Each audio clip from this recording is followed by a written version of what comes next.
اعوذ باللہ من الشیطان الرجیم بسم اللہ الرحمن الرحیم۔ کبھی اے نوجوان مسلم تدبر بھی کیا تو نے، وہ کیا گردو تھا جس کا تو ہے ایک ٹوٹا ہوا تارا، تجھے اس قوم نے پالا ہے آغوش محبت میں، کچل ڈالا تھا جس نے پاؤں میں تاج سردارا۔ کیا آپ جانتے ہیں کہ گولڈن ایج آف اسلام کب تھا؟ قرآن مجید 7ویں صدی عیسوی میں حضرت محمد صلی اللہ علیہ وآلہ وسلم پر نازل ہوا، اور اس کے بعد دنیا میں علم و تحقیق کا ایک سلسلہ شروع ہو گیا۔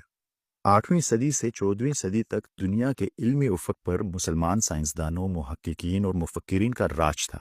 یہی وہ گولڈن ایج آف اسلام تھا جب علم، تحقیق اور ایجادات کی روشنی ہر سمت پھیل رہی تھی۔ یورپ تاریکی میں ڈوبا ہوا تھا اور مسلم دنیا سائنس، طب، فلکیات، ریاضی اور انجینئرنگ میں حیرت انگیز ترقی کر رہی تھی۔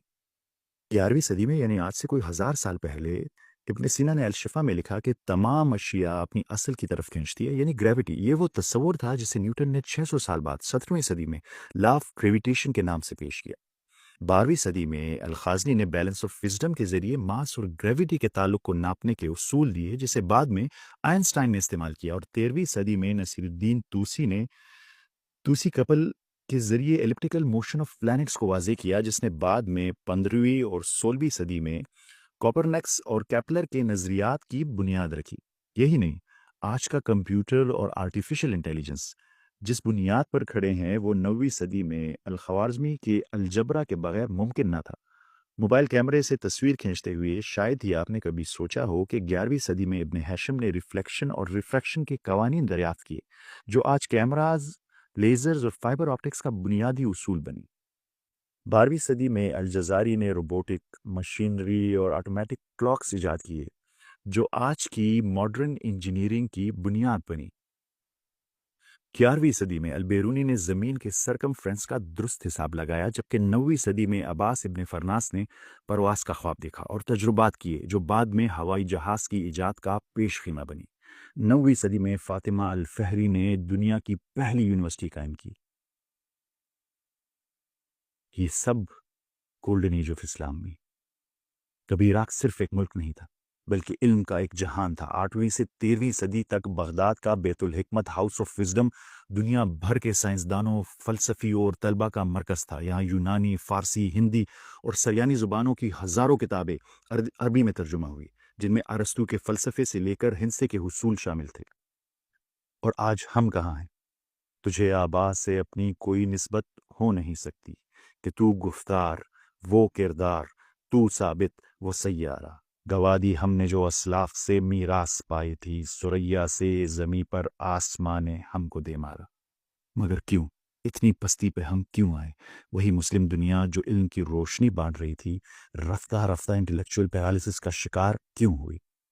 14ویں صدی کے بعد ایسا کیا ہوا؟ ہم کیوں ذہانت اور تحقیق چھوڑ کر ایموشنل ایکسٹریمسٹ بن گئے؟ ہم کیوں مختلف گروہوں میں بٹ گئے اور ہماری بحثیں تو کافر اور وہ کافر تک محدود ہو گئی؟ تو ادھر ادھر کی نہ بات کر، یہ بتا کہ قافلہ کیوں لٹا۔ مجھے رہزنوں سے گلا نہیں، تیری رہبری کا سوال ہے۔ میں چاہتا ہوں کہ آپ مجھے کمنٹس میں جواب دیں کہ 14ویں صدی کے بعد بحیثیت مسلمان ہمارے لیے کیا غلط ہوا۔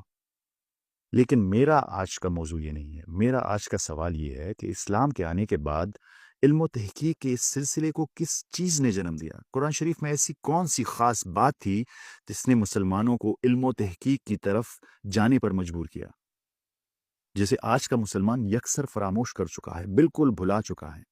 پچھلی ایک ساتھ میں ہم نے سیکھا کہ پروفیسر ڈاکٹر جیفری لینگ نے سورہ بقرہ کی آیت نمبر 30 سے 33 کی بنیاد پر یہ نتیجہ اخذ کیا کہ انسان ایک ذہین مخلوق ہے جو سیکھنے اور تحقیق کے لیے پیدا کیا گیا ہے۔ لیکن کیا قرآن شریف میں اور مقامات پر بھی بالکل ایسا ہی ذکر ہے اور عقل کی اتنی ہی اہمیت ہے سیکھنے کی؟ قرآن شریف کا پہلا نازل شدہ لفظ کون سا ہے؟ اقرا۔ یہ قرآن کی وہ صدا تھی جو پہلی وحی کے ساتھ گونجی۔ اقرا، پڑھو، سیکھو۔ یہ وہ لمحہ تھا جب علم عبادت بنا، جب تحقیق ایمان کی تکمیل کا ذریعہ بنی، جب انسان سوچنے، سمجھنے، جانچنے اور پرکھنے پر مجبور ہوا۔ قرآن نے بار بار دعوت دی، کیا تم غور و فکر نہیں کرتے؟ افلا تعقلون، افلا یتفکرون، افلا یتدبرون۔ قرآن میں 70 سے زائد بار غور و فکر، تدبر اور عقل کے استعمال کی تاکید کی گئی ہے۔ کیا آپ جانتے ہیں کہ اللہ تعالیٰ نے سب سے بڑی نعمت، سب سے بڑی خیر کثیر کس چیز کو قرار دیا ہے قرآن شریف میں؟ بسم اللہ الرحمن الرحیم، یوت الحکمت من یشاء ومن یوت الحکمت فقط اوتی خیرا کثیرا، سورہ بقرہ آیت نمبر 269۔ وہ جس کو چاہتا ہے حکمت عطا کرتا ہے، اور جسے وہ حکمت عطا کر دے اسے تو خیر کثیر عطا ہو گئی، بہت بڑی خیر عطا ہو گئی۔ اللہ تعالیٰ حکمت کو، وزڈم کو بہت بڑی خیر کہہ رہے ہیں۔ اور کیا آپ یہ جانتے ہیں کہ اللہ تعالیٰ نے قرآن شریف میں بدترین جانور کس کو کہا؟ کوئی بہت بڑا گناہگار ہوگا جسے اللہ تعالیٰ بدترین جانور کہہ رہے ہیں۔ ان شر الدواب عند اللہ الصم البکم الذین لا یعقلون، یقیناً تمام جانوروں میں اللہ کے نزدیک بدترین جانور وہ گونگے بہرے انسان ہیں جو عقل سے کام نہیں لیتے۔ اور کیا آپ جانتے ہیں کہ اہل جہنم کیا کہیں گے جب ان سے پوچھا جائے گا کہ کس وجہ سے وہ جہنم میں ہیں؟ یہ تمام آیتیں قرآن شریف کی ہیں۔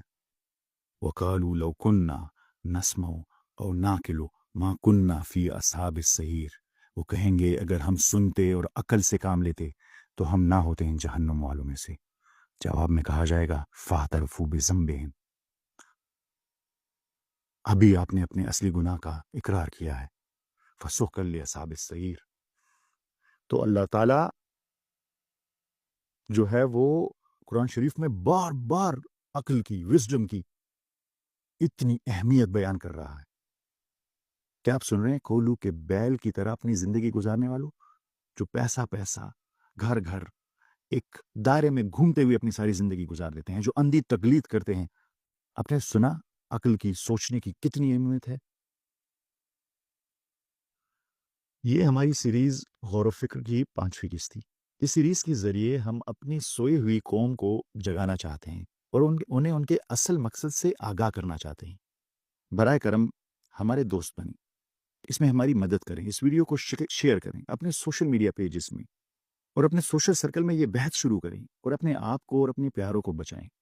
اگلی قسط میں جب ہم ملیں گے تو ہم اس پہ بحث کریں گے کہ قرآن شریف کیا چاہتا ہے کہ ہم اس غور و فکر کو کہاں استعمال کریں، عقل کو کہاں استعمال کریں۔ ملتے ہیں اگلی قسط میں۔ آپ کی سماعتوں کا بہت بہت شکریہ۔ اللہ حافظ۔